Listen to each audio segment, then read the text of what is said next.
अब हम क्या करते हैं, अब हम इलेक्ट्रिक फील्ड एंड चार्जेस वाले चैप्टर से रिलेटेड कुछ न्यूमेरिकल कर लेते हैं, जिसमें फर्स्ट न्यूमेरिकल है a uniformly charge conducting sphere of 2.4 metre diameter has a surface charge density of 80 micro coulomb per metre square. हमारे पास एक क्या स्फीयर है जिसकी डायमीटर 2.4 मीटर दे रखी है और हमें क्या करना है, फाइंड करना है चार्ज ऑन द स्फीयर, और हमें क्या दे रखा है, उसका सरफेस चार्ज डेंसिटी भी दे रखा है। हमें चार्ज निकालना है स्फीयर पे कितना है और उस स्फीयर से होकर जाने वाला टोटल इलेक्ट्रिक फ्लक्स भी हम निकालेंगे। तो चार्ज ऑन द स्फीयर निकालने के लिए पहले जो जो हमारे पास गिवन है वो लिख लेते हैं। हमारे पास गिवन क्या है, डायमीटर दे रखा है स्फीयर का 2.4 मीटर का, उसकी रेडियस निकाल लेंगे 2.4 बाई 2 1.2 मीटर हो जाएगी। अब हमें क्या और क्या दे रखा है, सिग्मा दे रखा है, सरफेस चार्ज डेंसिटी कितनी है 80 micro coulomb per metre square. अब ये माइक्रो कूलाम है तो हम इसको कूलाम में भी चेंज कर सकते हैं, 80 इंटू 10⁻⁻6 इस तरीके से लिख देंगे कूलाम पर मीटर स्क्वायर। हमें क्या करना है, सबसे पहले चार्ज निकालना है स्फीयर पे। तो स्फीयर पे चार्ज कैसे निकलेगा, देखो एक फॉर्मूला होता है sigma equal to Q by A, surface charge density का। तो sigma equal to Q, A क्या है, एरिया हो गया उस स्फीयर का। स्फीयर का एरिया कैसे निकलता है 4πr स्क्वायर। तो हमें चार्ज निकालना है तो चार्ज इक्वल टू क्या हो जाएगा 4πr स्क्वायर इंटू सिग्मा। अब हम सारी वैल्यू रख देंगे एक करके, 4 इंटू पाई की वैल्यू रख देंगे इंटू आर स्क्वायर कर देंगे, 1.2 का स्क्वायर इंटू सिग्मा की वैल्यू रख देंगे 80 इंटू 10⁻⁻6। ये सब सॉल्व करेंगे तो चार्ज ऑन द स्फीयर कितना निकल के आ जाएगा 1.447 इंटू 10⁻³ कूलम। तो ये क्या है, total charge on the sphere. अब हमें क्या निकालना है, what is the total electric flux passing through the sphere. तो टोटल इलेक्ट्रिक फ्लक्स कैसे निकलता है, इलेक्ट्रिक फ्लक्स का फॉर्मूला क्या था, phi equal to Q upon epsilon naught. तो क्यू की वैल्यू रख देंगे 1.447 इंटू 10⁻³ अपॉन हम एप्सिलॉन नॉट की वैल्यू रख देंगे, एप्सिलॉन नॉट क्या है, permittivity of the free space. तो इस तरीके से अब इनको डिवाइड करेंगे तो इसका आंसर क्या आएगा 1.63 इंटू 10⁸ न्यूटन पर कूलाम मीटर स्क्वायर। तो हमने इस सरफेस से जानने वाला इलेक्ट्रिक फ्लक्स भी फाइंड आउट कर दिया है। अब हम नेक्स्ट न्यूमेरिकल करते हैं इससे related. An infinite line charge produces a field of 9 into 10⁴ Newton per coulomb. हमारे पास क्या एक लाइन चार्ज है, मतलब एक हमें लेंथ दे रखी है, मतलब एक रॉड दे रखी है जो एक किसकी तरह है, लीनियर रॉड है, जिसपे क्या है इलेक्ट्रिक फील्ड इतना प्रोड्यूस हो रहा है 9 into 10⁴ Newton per coulomb at a distance of 2 centimetre. मतलब एक हमारे पास वायर है जो 2 सेंटीमीटर के डिस्टेंस पे, अपने से 2 सेंटीमीटर की दूरी पे 9 इंटू 10⁴ न्यूटन पर कूलम का इलेक्ट्रिक फील्ड प्रोड्यूस करती है। Calculate the linear charge density. हमें क्या करना है, linear charge density find out करनी है इस रॉड की। तो हम कैसे सॉल्व कर लेंगे, सिंपल है ये सवाल भी। तो सबसे पहले जो हमारे पास गिवन है वो लिख देंगे, E इक्वल टू कितना दे रखा 9 इंटू 10⁴ न्यूटन पर कूलम। और हमारे पास क्या गिवन है, डिस्टेंस कितनी दूरी पे निकालना है, 2 सेंटीमीटर की दूरी पे निकालना है। तो हमें अच्छे से अगर याद है, गॉस लॉ का पहला एप्लीकेशन था, due to a infinite long straight wire electric field at any point. तो कैसे क्या था फॉर्मूला, 1/2πε0 λ/r ऐसे आया था। हम इसको थोड़ा एडजस्ट कर लेते हैं ऐसे, ये 4πε0 हो जाएगा, लैम्डा की जगह 2 लैम्डा रख देंगे, यहाँ पे r कर देंगे, 2 से डिवाइड कर दिया और 2 से हमने क्या कर दिया, सिंपली मल्टीप्लाई कर दिया इसे। अब हम इसे आगे सॉल्व करते हैं। अब e की वैल्यू रख देंगे 9 इंटू 10⁴ इक्वल टू 1/4πε0 की वैल्यू होती है 9 इंटू 10⁹ इंटू 2 इंटू लैम्डा में फाइंड आउट करना है, अपॉन आर की वैल्यू 2 सेंटीमीटर है। तो हम उसको इस तरीके से लिख सकते हैं 2 इंटू 10⁻² मीटर। हम इसको ऐसे चेंज कर देंगे, 2/100 मीटर में चेंज करना है तो हो जाएगा 2 इंटू 10⁻² मीटर, इस तरीके से। अब क्या होगा, देखो ये 9 से 9 कैंसिल हो गया, इस 2 से 2 कैंसिल हो गया, पावर इधर उधर चले जाएंगे तो इस तरीके से हो जाएगा, ये 10⁴ बच जाएगा उस तरफ, 10⁻² उधर मल्टीप्लाई में आ जाएगा और 10⁹ उधर इस तरीके से डिवाइड में चला जाएगा। तो लैम्डा इक्वल टू क्या हो जाएगा 10⁻², इन दोनों को ऐड कर देंगे और फिर 10⁻9 चला जाएगा ऊपर, इस तरीके से -9 हो जाएगा। तो लैम्डा इक्वल टू क्या हो जाएगा 10⁻⁻7। या फिर हम इसको ऐसे लिख सकते हैं, देखो लैम्डा इक्वल टू, हम इसको 100 से मल्टीप्लाई और 100 से डिवाइड करते हैं, चलो देखो क्या होगा, इस तरीके से लिख देंगे हम इसे। अब ये क्या होगा, देखो लैम्डा इक्वल टू 100, ये क्या 10⁻², इसे हम 10⁻² लिख दिया मैंने थोड़ा सा जनरली सॉल्व करने के लिए कुछ इस तरीके से। तो लैम्डा इक्वल टू क्या हो जाएगा 100 इंटू 10⁻⁻7 तो था ही, ये 2 ऊपर जाएगा -2 हो जाएगा इस तरीके से। तो लैम्डा इक्वल टू 100 इंटू 10⁻⁻9 क्या निकल गया ये, इसको हम इस तरीके से लिख सकते हैं, देखो लैम्डा इक्वल टू 100, ये क्या हो जाएगा माइक्रो कूलम पर मीटर। इस तरीके से हमने क्या कर दी, इसकी लीनियर चार्ज डेंसिटी निकाल दी।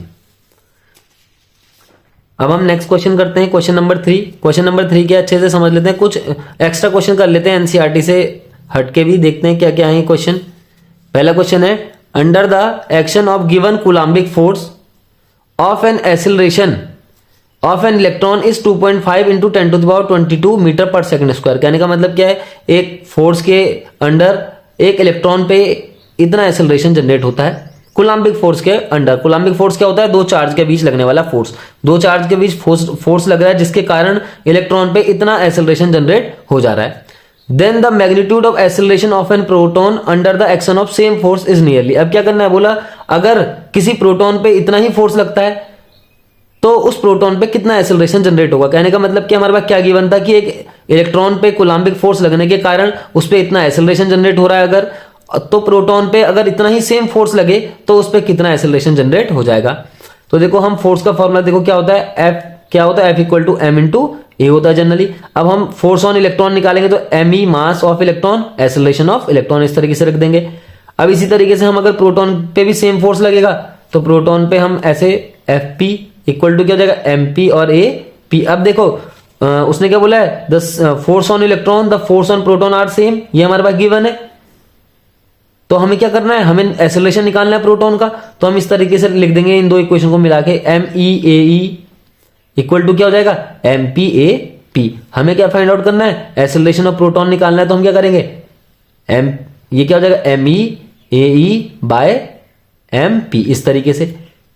अब इसको थोड़ा आगे सॉल्व करेंगे तो क्या होगा, हम इसको इस तरीके से सॉल्व कर देंगे। ए पी इक्वल टू ये आता है हमारा ए ई अपॉन 2000, इस तरीके से आ जाता है। अब ये क्या है, एम ई और एम पी दोनों की वैल्यू रखेंगे तो ये अपने आप यहाँ पे आंसर आ जाएंगे। एम ई क्या है, इलेक्ट्रॉन का मास, तो इलेक्ट्रॉन का मास होता है 9 इंटू 10⁻31 किलोग्राम अप्रोक्सीमेट। प्रोटॉन का कितना होता है 6.67 इंटू 10⁻27 किलोग्राम। अब दोनों वैल्यू जब यहाँ पे रखेंगे तो कुछ इस तरीके का रिलेशन निकल के आ जाएगा। तो हम एक्सेलरेशन ऑफ प्रोटॉन निकाल देंगे, ए की वैल्यू रख देंगे 2.5 इंटू 10⁻22 अपॉन 2000। फिर इसको आगे सॉल्व कर लेंगे, तो आगे सॉल्व करके एक्सेलरेशन ऑफ प्रोटॉन क्या निकल के आ जाएगा, 1.25 into 10⁻19 metre per second square. कहने का मतलब क्या है, एक इलेक्ट्रॉन पे इतना एक्सेलरेशन जनरेट हुआ था तो और एक प्रोटॉन पे इतना एक्सेलरेशन जनरेट होगा due to the same coulombic force. अब हम नेक्स्ट न्यूमेरिकल करते हैं इससे रिलेटेड आगे एक और। The distance between 2 point charges, क्या दिया हुआ है हमारे पास, the distance between 2 point charges is increase by 10%। मतलब 2 पॉइंट चार्ज हैं, उनके बीच की जो डिस्टेंस है वो 10% इंक्रीज की जाती है। The force of interaction between them, तो उनके बीच में लगने वाला जो नया फोर्स होगा वो कितना हो जाएगा। तो हम इसका सॉल्यूशन कर देंगे। देखो बहुत आसान है इसका सॉल्यूशन। देखो हमारे पास क्या है, कूलम्बिक फोर्स निकालना है, तो फोर्स इक्वल टू क्या होता है फॉर्मूला, के Q1 Q2 by are square, इस तरीके से फॉर्मूला हो जाता है फोर्स का। अब उसने क्या बोला है, ये तो हो गई इनिशियल फोर्स की बात, उसकी डिस्टेंस इंक्रीज कर देते हैं उन दोनों के बीच की, कितनी इंक्रीज कर देना बाय 10%। तो हम ऐसे लिख देंगे r प्लस 10% ऑफ r, हम इतनी इंक्रीज कर देंगे उसको, उसकी डिस्टेंस हमने इंक्रीज कर दी।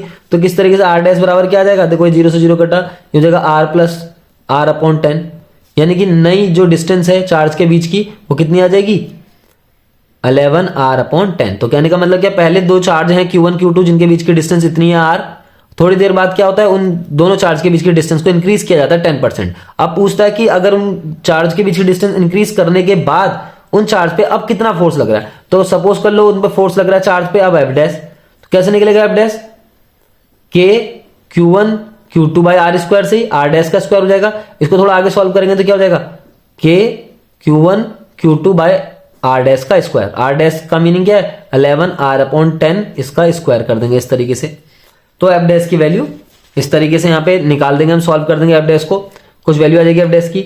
इसी तरीके से एफ की ये वैल्यू, अब हमें क्या फाइंड आउट करना है, the force of interaction between them, उसके बीच में लगने वाला जो नया फोर्स है वो कितना इंक्रीज हुआ है, कहने का मतलब। तो कैसे इंक्रीज इन फोर्स कैसे निकालेंगे, कितना इंक्रीज हुआ, इनकी इंक्रीज इन फोर्स, वो भी इन परसेंटेज निकालना है, हमें क्या करना है, परसेंटेज में निकालना है। तो कितना इंक्रीज होगा, देखो पहले उसका फोर्स पहले एफ डैश था, एफ था, फिर उसका फोर्स एफ डैश हो गया। तो हम क्या करते हैं, the change in force divided by original force multiply by 100, ऐसी परसेंटेज में चेंज करने का ये फॉर्मूला होता है। क्या होता है, द चेंज इन फोर्स हो गया divided by original force multiply 100। अब उसको परसेंटेज में चेंज कर देंगे 100 से मल्टीप्लाई करके, एफ डैश की वैल्यू रख देंगे जो भी आई, इसी तरीके से एफ की वैल्यू भी रखेंगे यहाँ पे, एफ डैश एफ सारी वैल्यू रख देंगे और उसको मल्टीप्लाई कर देंगे 100 से, तो अप्रोक्सीमेट हमारा आंसर सॉल्व करके आ जाएगा 17%। क्या आएगा हमारा आंसर इसको सॉल्व करके 17%। वो भी आंसर कैसा आएगा, माइनस में आएगा। तो इसका मतलब क्या हो रहा है कि उनके बीच का जो फोर्स ऑफ इंटरेक्शन है वो 17% कम हो जा रहा है। तो अगर 2 पॉइंट चार्ज एक दूसरे से r डिस्टेंस पे हैं और उनके बीच की डिस्टेंस 10% बढ़ा दी जाए तो उनके बीच में लगने वाला फोर्स ऑफ इंटरेक्शन जो है वो 17% क्या हो जाएगा, कम हो जाएगा। यहां से हमें ये पता चलता है। अब हम नेक्स्ट क्वेश्चन कर लेते हैं। क्वेश्चन क्या है, a simple pendulum of time period T has a metal Bob which is negatively charge. कहने का मतलब कि हमारे पास एक सिंपल पेंडुलम है, पहले बना लेते हैं। देखो एक सिंपल पेंडुलम किस तरीके से बनता है, इस तरीके से एक सिंपल पेंडुलम बन जाएगा हमारे पास।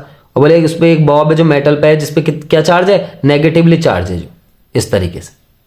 और इस बॉब का जो भी है ये सिंपल पेंडुलम है, इसका टाइम पीरियड दे रखा है टी हमें। If it is allowed to oscillate above the positively charge metal, उसने बोला अगर इसको हम पॉजिटिवली चार्ज मेटल के ऊपर ऑसिलेट करने की क्या दे दें, अलाउ कर दें इसको, तो ये इस तरीके से अलाउ करके देखो हमारे पास क्या है, पॉजिटिवली चार्ज मेटल है, प्लेट है, उसके ऊपर हम क्या कर रहे हैं, सिंपल पेंडुलम को क्या कर रहे हैं, मूव करने के लिए फ्री छोड़ रहे हैं। It's time period will be increases, decreases, same या फिर इनफाइनाइट। कहने का मतलब क्या है, हमारे पास एक सिंपल पेंडुलम है जिसमें जो मेटल बॉब है उसमें नेगेटिव चार्ज है, उसके नीचे हमने क्या करी, एक प्लेट रख दी जो पॉजिटिवली चार्ज है। हमें पता करना है ये प्लेट रखने के बाद उसके जो टाइम पीरियड है टी पे उस पर क्या इफेक्ट पड़ेगा। तो देखो जैसी ये पहले ये नेगेटिवली चार्ज जो हमारे पास बॉब था ये फ्रीली पहले मूव कर रहा था, तो इस पे एक ही एक्सेलरेशन नीचे को काम कर रहा था, क्या, जी।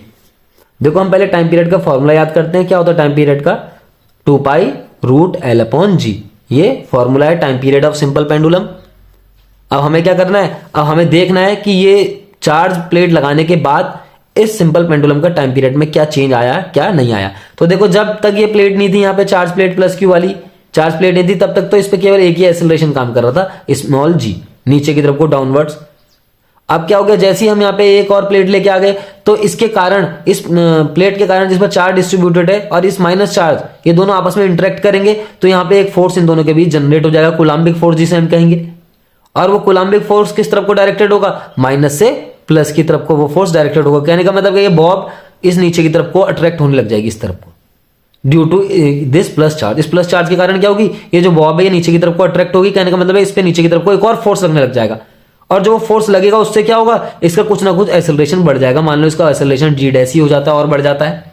पहले इसका एक्सेलरेशन जी था, अब उसका एक्सेलरेशन और बढ़ जाता है जी डैश, तो टोटल एक्सेलरेशन कितना हो जाएगा उसका, अब जी प्लस जी डैश हो जाएगा। कहने का मतलब क्या, पहले तो उस पर केवल एक ही एक्सेलरेशन था जी, और फिर क्या हुआ कि उस पर कूलाम्बिक फोर्स लगने के कारण, कूलाम्बिक फोर्स लगने के कारण क्या हुआ, उसका एक्सेलरेशन और बढ़ गया। कितना बढ़ गया, जी डैश, तो टोटल एक्सेलरेशन कितना हो गया, जी प्लस जी डैश। तो कहने का मतलब क्या, देखो ये एक्सेलरेशन अगर बढ़ जाएगा, इफ जी विल इंक्रीज, देखो अगर जी इंक्रीज होगा, जी बढ़ेगा, तो इसका टी के साथ कैसा रिलेशन है, इनवर्स रिलेशन है, तो टी क्या हो जाएगा, अपने आप डिक्रीज हो जाएगा। कहने का मतलब क्या, time period of the simple pendulum will be decrease in this case. अब हम एक क्वेश्चन और करते हैं, नेक्स्ट क्वेश्चन। नेक्स्ट क्वेश्चन क्या है, if the distance between 2 point charges is double, अगर 2 पॉइंट चार्ज के बीच की डिस्टेंस को डबल कर दिया जाए, what will be the new force experience by these charges. तो क्या हमें क्या बताना है कि वो फोर्स अब कितना, वो जो दोनों चार्ज हैं वो कितना फोर्स अब एक्सपीरियंस करेंगे। तो देखो हमारे पास दो चार्ज हैं Q1 Q2, इन दोनों के बीच की डिस्टेंस पहले इनिशियली r दे रखी है, कंसीडर कर लो इसकी, इन दोनों के बीच की डिस्टेंस क्या है, इनिशियली r है। अब उनके बीच के डिस्टेंस को क्या किया जाता है, अचानक से डबल कर दिया जाता है, इस तरीके से 2r कर दिया जाता है। तो अब बताना है इस सिस्टम पे लगने वाला फोर्स कितना होगा। इस सिस्टम पे लगने वाला फोर्स अगर F है तो इस सिस्टम पे लगने वाला फोर्स F डैश हमें फाइंड आउट करना है। तो F इक्वल टू क्या होता है, देखो K Q1 Q2 bye R square, इस तरीके से हो गया। अब हम इन दोनों के बीच में दोबारा फोर्स निकालेंगे, जब उनके बीच के डिस्टेंस को क्या कर दिया गया, डबल कर दिया गया इस तरीके से, तो हो जाएगा 2r का स्क्वायर। डिस्टेंस की जगह r की जगह हम क्या रख देंगे, 2r रख देंगे। तो F इक्वल टू क्या आ जाएगा, K Q1 Q2 by 4r square. ये क्या है, ये F डैश है, क्योंकि हमने 2r रख दिया, यहाँ पे न्यू फोर्स निकाल लें। अब हम F डैश को F से डिवाइड कर देंगे, तो क्या होगा, देखो ये K Q1 Q2 by 4r square, ये अपॉन हो जाएगा K Q1 Q2 bye r square. अब ये सब कट जाएंगे तो क्या बचेगा, F डैश अपॉन F बराबर 1/4। या फिर हम इसको इस तरीके से लिख देंगे F dash equal to 4 F by 4। F dash equal to क्या हो जाएगा, एफ बाई 4 हो जाएगा। कहने का मतलब क्या है, जो फोर्स होगा नया वो क्या होगा, ओरिजिनल फोर्स का 1/4 हो जाएगा। अब हम नेक्स्ट क्वेश्चन कर लेते हैं एक और। नेक्स्ट क्वेश्चन क्या है, इसको भी पढ़ लेते हैं अच्छे से। 3 charges 1 microcoulomb and 2 microcoulomb are kept at vertices of triangle ABC of side 10 centimetre. कहने का मतलब क्या, हमारे पास 3 चार्जेस हैं 1 माइक्रोकूलम के, दूसरा भी 1 माइक्रोकूलम का, तीसरा 2 माइक्रोकूलम का। Are kept at the vertices of triangle ABC of side 10 centimetre. The resultant force on the charge C. हमें क्या करना है, चार्ज सी पे लगने वाला रिजल्टेंट फोर्स फाइंड आउट करना है। तो हम इसके लिए क्या करेंगे, एक फिगर बना देंगे। तो एक फिगर बनाते हैं इसके लिए, एक ट्रायंगल बना लेते हैं इसके लिए इस तरीके से।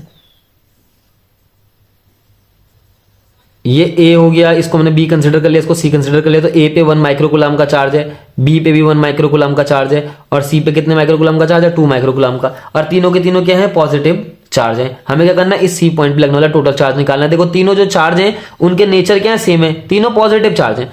तो हम सबसे पहले इस ए के कारण सी पे लगने वाला फोर्स निकालेंगे। हम लिखेंगे the force between F A and F C, मतलब ए और सी के बीच में लगने वाला फोर्स हम उसको किस तरीके से लिख देंगे, इस तरीके से एफ सी ए। एफ सी ए का क्या मीनिंग हो जाएगा, एफ सी ए का मीनिंग हो जाएगा the force on C due to A, the force on C due to A. तो इस तरीके से हम इसको कैसे कैलकुलेट करेंगे, 1/4 पाई एप्सिलॉन नॉट हो जाएगा ये। Q1 Q2 रख देंगे, Q1 Q2 by are square, यही होता है फॉर्मूला। 1/4 पाई एप्सिलॉन नॉट को K रख देते हैं, या फिर इसकी वैल्यू रख देते हैं 9 × 10⁻9। Q1 Q2 कितनी है, Q1 1 है, ये 2 है, और दोनों माइक्रोकूलम में, तो दोनों को कूलम में बदलने के लिए 10⁻6 से मल्टीप्लाई कर देंगे। अब उन दोनों के बीच की डिस्टेंस, तो कितनी साइड दे रखी है इस ट्रायंगल की, 10 सेंटीमीटर की साइड दे रखी है इस ट्रायंगल की। तो 10 सेंटीमीटर को मीटर में बदलेंगे तो कितना आएगा, 0.1, यानी कि 10⁻⁻1 का स्क्वायर। देखो ये है हमारे पास कितना देर का, 10 सेंटीमीटर। इसको हम मीटर में बदलेंगे तो 10/100 हो जाएगा, यानी कि हम इसको 0.1 भी लिख सकते हैं, या फिर 10⁻⁻1 मीटर भी लिख सकते हैं। तो हम क्या कर रहे हैं, द फोर्स ऑन सी निकालने ड्यू टू ए। तो इस तरीके से force on C due to A हम कैलकुलेट करते चले जाएंगे, और इसकी कुछ वैल्यू आ जाएगी। Suppose it has value F, इसकी वैल्यू एफ है मान लो, जो भी आ रही है। अब क्या है, अब हमें क्या करना है, अब हमें निकालना है। अब देखो सबसे पहले इसकी डायरेक्शन भी देखनी, डायरेक्शन कहां से कहां होगी, तो ए से सी की, और इसकी डायरेक्शन होगी बाहर की तरफ को, इस तरीके से आउटवर्ड डायरेक्शन होगी, क्योंकि प्लस से प्लस पे फोर्स लग रहा है, तो क्या है, रिपल्सन होगा। तो डायरेक्शन क्या हो जाएगी इसकी, आउटवर्ड्स हो जाएगी। इसी तरीके से हम क्या करेंगे, सी पे फोर्स निकालेंगे ड्यू टू बी, कैसे निकल जाएगा, उसमें भी सब यही होगा, के Q1 Q2 by are square. इसको भी सॉल्व करने की जरूरत नहीं है, इसका भी मैग्नीट्यूड क्या आएगा, एफ आएगा। क्यों आएगा, क्योंकि देखो ये भी 1 माइक्रोकूलम का चार्ज है, ये 2 का। इसी तरीके से ये 1 माइक्रोकूलम, ये 2 माइक्रोकूलम, मतलब चार्जेस क्या है दोनों के इसमें सेम है, और दोनों के बीच की डिस्टेंस भी क्या दोनों के इसमें सेम है। तो ये फोर्स भी क्या हो जाएगा, एफ हो जाएगा। इसकी डायरेक्शन कहां से कहां हो जाएगी, बी से सी की तरफ को, क्योंकि ये भी दोनों क्या करेंगे, रिपल्सन करेंगे, तो आउटवर्ड्स क्या होगी, इसकी भी डायरेक्शन होगी। तो ये इसको भी हमने एफ मान लिया, इसको भी एफ मान लिया। अब देखो ये क्या है, ये एक ट्रायंगल है जिसकी साइड क्या है, 10 सेंटीमीटर की सारी है, इक्विलेटरल ट्रायंगल है। तो कहने का मतलब क्या है, ये 60 डिग्री हो जाएगा ये वाला एंगल, और ये वाला एंगल भी क्या हो जाएगा, 60 डिग्री, इसका opposite angle, vertically opposite angle. ये 60 डिग्री है तो ये भी 60 डिग्री है। अब दो फोर्सेस हैं वो इस तरीके से काम कर रहे हैं, देखो एक इस तरीके से, एक इस तरीके से, एक फोर्स एफ, एक फोर्स एफ। यहाँ पे पॉइंट सी है, यानी कि यहीं पे 2 माइक्रोकूलम का चार्ज रखा था, इस पॉइंट पे इस तरीके से फोर्स दोनों डायरेक्टेड है, और दोनों के बीच का एंगल है 60 डिग्री। हमें क्या करना है, इन दोनों का रिजल्टेंट फाइंड आउट करना है। तो रिजल्टेंट फाइंड आउट करने के लिए हम क्या कर देंगे, हम फॉर्मूला लगाएंगे आर का, हमने रिजल्टेंट वेक्टर का फॉर्मूला पढ़ा है, A square plus B square plus 2ab cos theta. इस तरीके से फॉर्मूला था मैग्नीट्यूड निकालने का। दो वेक्टर अगर वो एक दूसरे से थीटा एंगल पे इंक्लाइंड है तो उन दोनों के बीच का एंगल निकालने का ये फॉर्मूला था। तो आर इक्वल टू क्या हो जाएगा, देखो हम इस तरीके से लिख सकते हैं, ए की तरह ए की जगह भी एफ है हमारे पास, दूसरा फोर्स भी हमारे पास एफ ही है, प्लस 2 इंटू ये क्या है, ए की जगह एफ है, बी की जगह भी एफ है, और cos थीटा, उनके बीच का एंगल क्या है 60 हो गया, cos 60। इस तरीके से लिख देंगे। तो रिजल्टेंट हम फोर्स निकालने इस तरीके से, F square plus F square 2f² हो जाएगा, प्लस ये भी 2f² है, ये cos 60 हो गया। तो cos 60 की वैल्यू होती है 1/2, इस 2 से 2 कट गया, तो r बराबर क्या आ जाएगा 2f² प्लस f²। तो r बराबर क्या हो जाएगा यहाँ पे 3f², इस तरीके से रूट में आ जाएगा, या फिर r बराबर हमारे पास निकल के कितना आ जाएगा √3f, इस तरीके से। तो हमारे पास क्या निकल गया, रिजल्टेंट फोर्स निकल चुका है उस पॉइंट सी पे लगने वाला जो 2 माइक्रोकुलाम का चार्ज है उस पे लगने वाला रिजल्टेंट फोर्स हमने इस तरीके से हम इसे निकाल देंगे वेक्टर एडिशन की मदद से। अब क्या करना है, इस एफ का हमने वैल्यू तो भी कैलकुलेट की नहीं, तो जब हम इस एफ की वैल्यू कैलकुलेट करेंगे तो कुछ इस तरीके से इस एफ की वैल्यू आ जाएगी 1.8 आएगी एफ की वैल्यू, और इंटू मल्टीप्लाई √3 कर देंगे। 1.8 इंटू √3 की वैल्यू रख देंगे 1.73 समथिंग होती है। तो resultant force on the charge of 2 microcoulomb which is situated at C कितना हो जाएगा 3.12 न्यूटन करके उस पर रिजल्टेंट फोर्स निकल के आ जाएगा पॉइंट सी पे, यानी कि जहां पे हमने 2 माइक्रोकुलाम का चार्ज रखा है उस पे लगने वाला टोटल फोर्स इस तरीके से निकल जाएगा। अब हम एक क्वेश्चन और कर लेते हैं।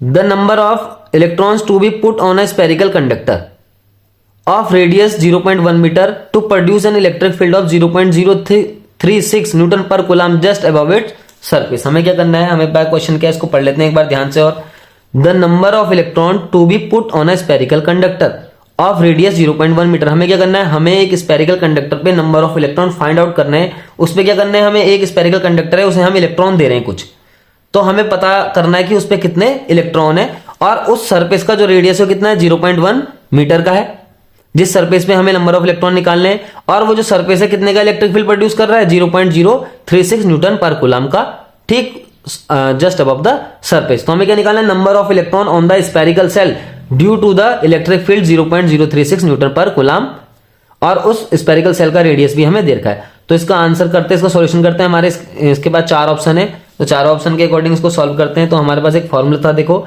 E इक्वल टू क्या होता है सिग्मा अपॉन एप्सिलॉन नॉट। ये हमने क्या कहां पढ़ा था, गॉस थ्योरम के एप्लीकेशन में, स्पेरिकल सेल वाला जो एप्लीकेशन था। या फिर हम इसको कुछ इस तरीके से लिख सकते हैं, देखो E इक्वल टू सिग्मा की जगह हम क्या लिख सकते हैं, Q अपॉन ए लिख सकते हैं, ये इस तरीके से हो जाएगा। या फिर ये हो जाएगा E इक्वल टू Q ऐसे ही रहेगा, ए रख देंगे उसका एरिया, इसका स्पेयर का एरिया इस तरीके से। तो हमें क्या फाइंड आउट करना है, यहाँ पे नंबर ऑफ इलेक्ट्रॉन निकालने, तो इसको और देखो Q की जगह क्या होता है फॉर्मूला, क्वांटाइजेशन ऑफ चार्ज में पढ़ा है हमने, Q इक्वल टू NE होता है। तो NE हो जाएगा upon 4 pi R square epsilon not. हमें क्या करना है, यहाँ पे नंबर ऑफ इलेक्ट्रॉन निकालने मतलब हमें N की वैल्यू फाइंड आउट करनी है। तो हम क्या करेंगे, E की वैल्यू रखेंगे जितना दे रखा है 0.036 इक्वल टू N ऐसी रहने देंगे, इंटू इसे लिख देंगे 1.6 into 10⁻⁻19 coulomb charge on electron हमने रख दिया। 4 इंटू पाई की वैल्यू रख देंगे 3.14। इसी तरीके से रेडियस रख देंगे, देखिए 0.1 मीटर की, इंटू एप्सिलॉन नॉट की वैल्यू भी यहाँ पे रखेंगे। या फिर हम इसको एक तरीके से और कर सकते हैं, देखो बहुत आसान तरीका है। ये देखो, ये तो मैंने सारी वैल्यू रख दी। एक और तरीका देखो कैसे करेंगे, पहले E की वैल्यू रखेंगे 0.036 इक्वल टू उस तरफ क्या है NE है, 4 पाई एप्सिलॉन नॉट है और R स्क्वायर है। और हम जानते हैं 1/4 पाई एप्सिलॉन नॉट की वैल्यू क्या होती है 9 इंटू 10⁻9 इसकी वैल्यू होती है। तो हम क्या करेंगे, फिर इसको इसकी वैल्यू पुट कर देंगे तो आसान हो जाएगा सवाल। इसकी जगह हम क्या रख देंगे 9 इंटू 10⁻9 और इंटू N हमें निकालना है, इंटू E की वैल्यू रख देंगे फिर 1.6 इंटू 10⁻19 कूलम अपॉन R रख देंगे रेडियस कितनी देखिए 0.1 मीटर की, इसको स्क्वायर कर देंगे। अब हम इसको जनरली जब सॉल्व करेंगे तो N की value number of electron on the sphere निकल के आएंगे 0.25 इंटू 10⁻6। या फिर हम इसको ऑप्शन के हिसाब से मैच करें तो इसका सही ऑप्शन कौन सा बैठेगा, ये वाला बैठ जाएगा 2.5 इंटू 10⁵, यानी कि the number of electron on the spherical shell will be 2.5 into 10⁵। Start. Next numerical करते हैं अब। 64 small drops of mercury each of radius R and charge Q join together and make a big drop. कहने का मतलब कि हमारे पास 64 small drop है मरकरी की, जिनकी सबकी रेडियस क्या है R है, स्मॉल r। ईच स्पेयर की रेडियस क्या है स्मॉल r है, और उन पे चार्ज जो है Q है, ईच स्पेयर पे चार्ज Q है, ईच स्पेयर की रेडियस R है, और वो 64 क्या है स्मॉल ड्रॉप्स हैं। Together and make a big drop, और वो क्या करते हैं, वो ज्वाइन होते हैं, एक दूसरे से मिल जाते हैं और एक बड़ी ड्रॉप बना देते हैं। The ratio of the surface charge density of each small drop to a big drop. हमें क्या करना है, एक स्मॉल ड्रॉप की सरफेस चार्ज डेंसिटी निकालनी है, फिर एक बिग ड्रॉप की सरफेस चार्ज डेंसिटी निकालनी है, फिर उन दोनों का रेशियो में फाइंड आउट करना है। तो हम इसको सॉल्व करते हैं, इसका सॉल्यूशन करते हैं। तो सॉल्यूशन करने के लिए सबसे पहले क्या देखेंगे हम, हमें पास क्या दे रखा है, चार्ज ऑन स्मॉल ड्रॉप दे रखा है। स्मॉल ड्रॉप पे कितना चार्ज है मरकरी की, ईच स्मॉल ड्रॉप लिख सकते हैं क्या, charge on a small drop, इस तरीके से कितना दे रखा है Q दे रखा है, रेडियस भी दे रखा है उसका स्मॉल आर रेडियस है ईच स्मॉल ड्रॉप का ऑफ मरकरी। इस तरीके से हम लिख सकते हैं इसे। अब हमें क्या करना है, हमें चार्ज ऑन बिग ड्रॉप जो बड़ी ड्रॉप बनेगी उनको मिलके उस पर कितना चार्ज हो जाएगा, कितनी ड्रॉप से मिलके बनी 64 मरकरी की ड्रॉप से मिलके एक बड़ी ड्रॉप बनी है तो 64 क्यू चार्ज किस पे हो जाएगा, बड़ी ड्रॉप पे 64 क्यू चार्ज हो जाएगा। जब एक ड्रॉप पे क्यू चार्ज है तो 64 ड्रॉप पे कितना चार्ज होगा, 64 क्यू चार्ज हो जाएगा। अब हम रेडियस फाइंड आउट करते हैं उसकी, बड़ी ड्रॉप की कितनी होगी, तो सपोज हम लेट कर लेते हैं, let the radius of big drop is capital R ले लेते हैं। अब हम क्या लिखेंगे, देखो हम इस तरीके से लिख सकते हैं, volume of big drop, therefore लिखेंगे, therefore volume of big drop equal to 64 into volume of small drop. एक स्मॉल ड्रॉप के वॉल्यूम को अगर हम 64 से मल्टीप्लाई करेंगे तो बड़ी ड्रॉप जो है उसका वॉल्यूम निकल जाएगा, क्योंकि 64 ड्रॉप से एक बिग ड्रॉप बननी है। तो कहने का मतलब क्या है, the volume of 64 small drop is equal to the volume of a big drop. तो इस तरीके से हम इसका फॉर्मूला लगाएंगे। देखो ये स्पेयर है तो 4/3 पाई आर स्क्वायर हो जाएगा। कैपिटल आर क्या है, रेडियस ऑफ बिग ड्रॉप, इस तरीके से 64 हो गया, इंटू वॉल्यूम इसका निकल जाएगा स्मॉल ड्रॉप का 4/3 पाई स्मॉल आर क्यूब।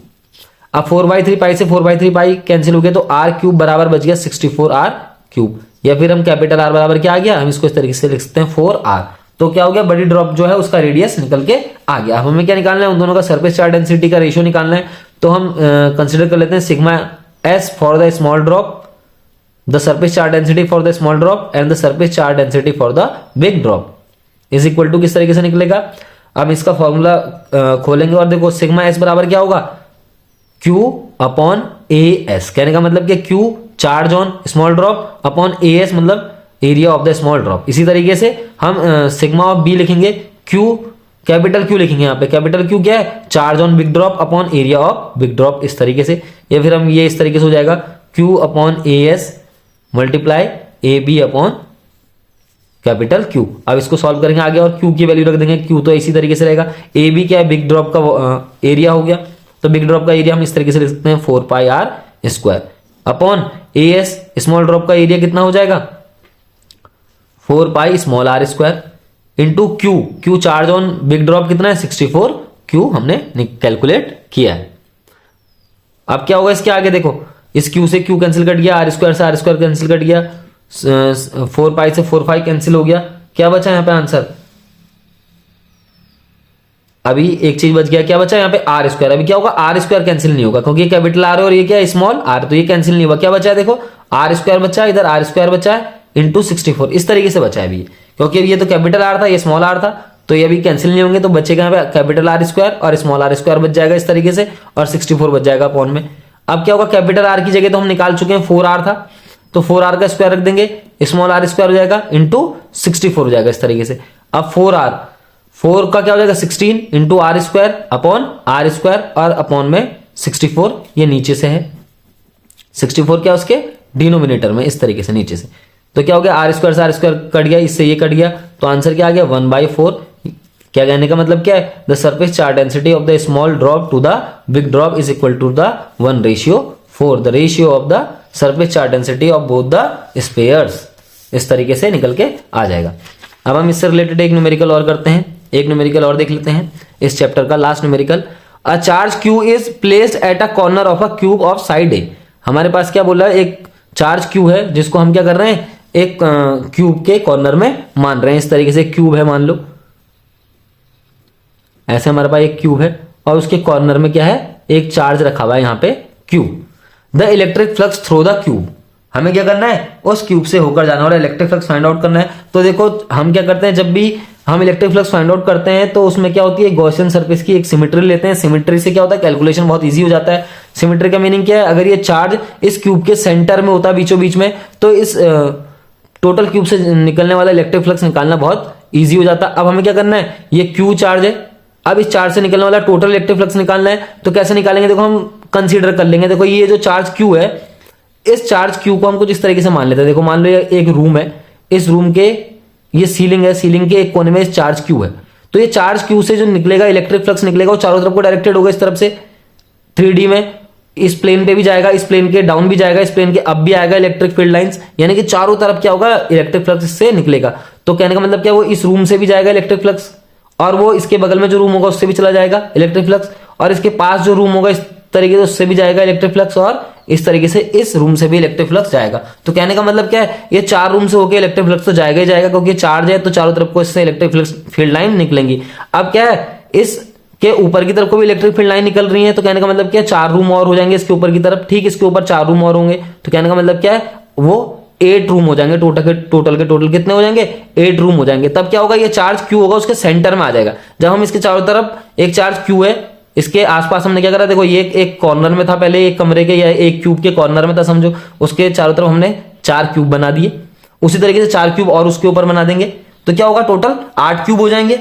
तो कहने का मतलब क्या, हमें क्या करना है, अब एक क्यूब से होकर जाने वाला इलेक्ट्रिक फ्लक्स निकालना है, the electric flux through cube. हमें क्या करना है, इस क्यूब से होकर जाके वाला इलेक्ट्रिक फ्लक्स निकालना है, मतलब इसी क्यूब से, सिंगल एक क्यूब है और हमने कितने क्यूब कंसीडर कर लिए, 8 कंसीडर कर लिए। तो कहने का मतलब क्या, टोटल इलेक्ट्रिक फ्लक्स किस तरीके से निकल जाएगा, Q/8 एप्सिलॉन नॉट, ये इसका फॉर्मूला बन जाएगा। क्यों, क्योंकि हमने क्या करे, वहां पे 8 सरफेस कंसीडर किए हैं और हमें इलेक्ट्रिक फ्लक्स निकालना है केवल एक ही क्यूब से होकर जाने वाला, इसलिए हमें उसे 8 से डिवाइड करना पड़ेगा।